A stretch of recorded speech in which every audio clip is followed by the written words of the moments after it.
In today's video, I'm going to teach you how to delete your Robinhood account after trading stocks like GME or AMC. Whether you've decided it's time to take a break from investing, or you just want to close your Robinhood account for peace of mind, I'll walk you through each step of the process so you can do it safely and easily. Before you actually delete your account, it's important to take care of any leftover funds. If you have any cash or stocks remaining in your Robinhood account, you should transfer that balance out before starting the account closure process. This ensures you won't accidentally leave any money behind and helps avoid any complications. To transfer your funds, head over to the Account tab in your Robinhood app or on the website. Once there, look for the Transfers option and select it. You'll then see the option to transfer to your bank. Just follow the prompts and the funds will be sent from Robinhood to your linked bank account.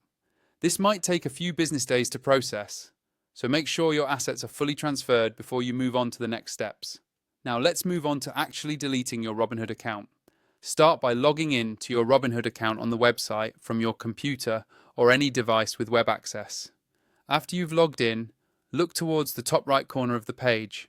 You'll see your account icon. Click on it to bring up more options. From here, scroll down until you find Settings. Go ahead and click on that. Once you're in the Settings menu, look for Account Details. This section contains information and tools related to your account management. Click on Account Details and you'll see an option that says Deactivate your account. Click on this option. Robinhood will guide you through a series of prompts to confirm that you really do want to close your account. During this process, you might be asked to provide a reason for closing your account, and you'll need to confirm your decision. Be sure to read any notes or warnings provided, as closing your account is permanent, and you may lose access to certain records or features once your request is complete. That's all there is to it. Just to recap, make sure to transfer any remaining balance first, and then follow the steps on Robinhood's website to deactivate your account. Take your time with each step and double check that all funds have been moved. Once you complete the process, your Robinhood account will be closed for good. Thanks for watching, and I hope this walkthrough made things clear and straightforward for you.